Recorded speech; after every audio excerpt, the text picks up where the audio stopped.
views. Liam, please. Yeah, I think the word we're looking for here is challenge a player. When Mourinho was in Damien's face, he was challenging him to get better.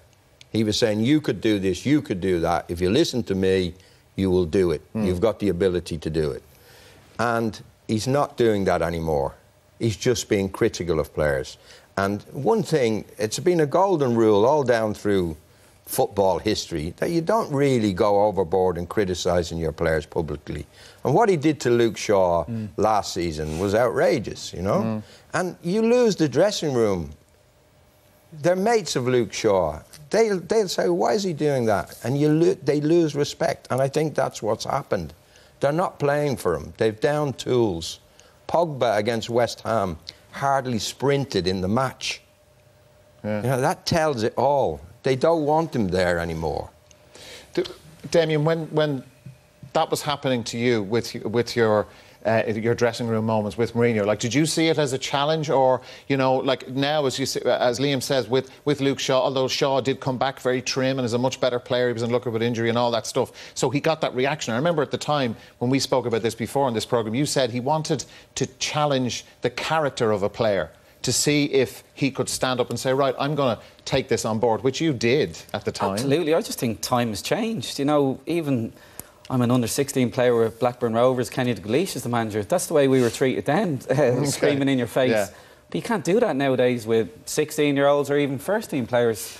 Whether they're, I don't know whether it's the phrase of they're softer, I don't know, they need an arm around the shoulder or massage their ego, I don't know. So he certainly hasn't moved with the times with that. You just mentioned there, is he old-fashioned? If you say the modern-day manager, if you go around all the top teams, do they play out from the back? Yes. Do they play with a high tempo? Yes. Do they press high? Yes.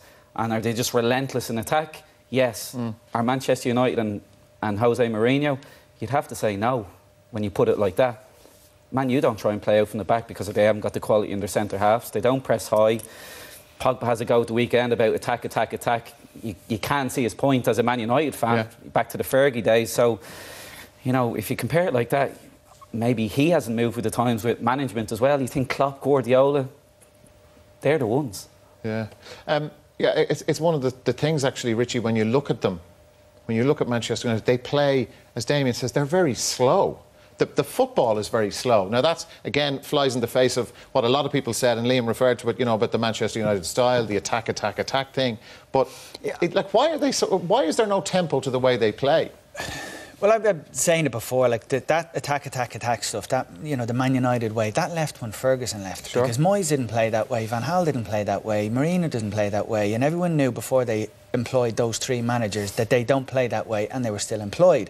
So Man United at the moment having a little identity questioning, do the people who are making the decisions actually care about the tradition, because their decisions don't seem to pay any kind of a nod towards them. But why they play that way, it's consistent with a group of players who are demotivated, with a manager who's not getting the best out of them at all, and his tactics are difficult to understand at times. You go back to the weekend, he played against West Ham, who've up until a couple of weeks ago, they've had a very difficult start, and he played 3 or 5 at the back, midfielders sitting quite close, and a very slow tempo, and they didn't attack in any numbers with any positivity. They didn't look brash or bold or confident, didn't any of the things that you'd associate with a top team, let alone the very best of what we associate with Manchester United. So there's so many problems at the club, and I wonder who are Mourinho's allies there.